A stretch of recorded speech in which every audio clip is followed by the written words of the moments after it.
ومن كان مريضا أو على سفر فعدة من أيام أخر يريد الله بكم اليسر ولا يريد بكم العسر ولتكملوا العدة. Month of commitment, solidarity. So here we gather. Festivals, religious events, celebrations become a moment of spreading hate and violence. Filling every corner, there comes that cloud of calmness in prayer and hunger. Life is full of highs and lows. Here we define what it shows.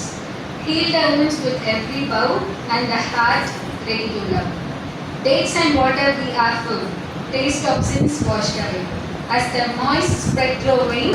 Alaikum assalam wa rahmatullahi. Vandanam, namaste, namaskar. So whatever applicable to you, then you can take it because I want to be in good mood today. You know, whenever we speak on the iftar, I was also joking about.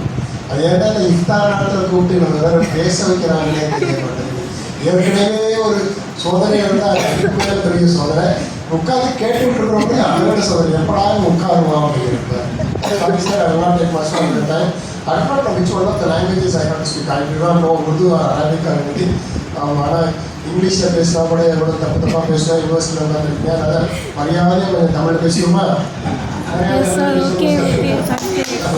தமிழில் பேசிடுவோம் ஏதோ முடிஞ்ச வரையும் பேசலாம். بدعير سلم لي على هذه الأمم والدين السلام يا رايح للهرم بدعير سلم لي على هذه الأمم انظر للكعبة يا محلاها نور وجلال يغشاها انظر للكعبة يا محلاها نور وجلال يغشاها.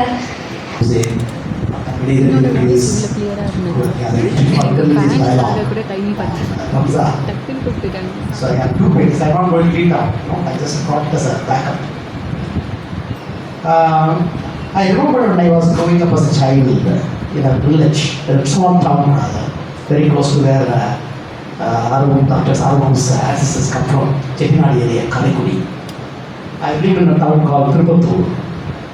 So this town had 3 pockets, neighborhoods. The downtown. விழி என்று இஸ்லாமிய பெரியவர்கள் இன்றைக்கும் வாழ்ந்து வருகிறார்கள். அதைத்தான் நம்ம நீதியரசர் நிரூபித்திருக்கிறார்.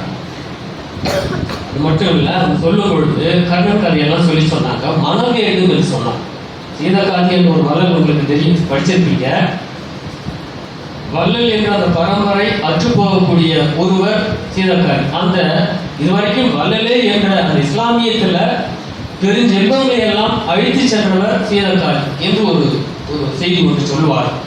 அந்த அளவுக்கு தன்னிடம் இருப்பதையெல்லாம் வாரி வாழி வழங்கிக்காக அப்போது இருந்த மிகப்பெரிய மூத்த வழக்கறிஞர் கோவிந்தசாமிநாதன் வழக்காடினார். எதிர்த்தரப்பிற்கு நம்முடைய பெயார் வழக்காடினார், அரசு தரப்பு வழக்கறிஞரார். அப்போது இவர் நாங்கள் தடையாணை கோரினோம், அரசினுடைய உத்தரவுக்கு தடையாணை கோரினோம். காரைக்குடியினுடைய சார்பாக திருப்பத்தூருக்காக எந்திரிச்சு போயிட்டார், வேலை இருக்கு அப்படின்னு. அப்போது அவர் தடையாணையாக வழங்காமல் அப்போ congratulate and thank both Dr. Zahir Hussain and Dr. Rahman sir for organizing such an evening, such a plethora of personalities.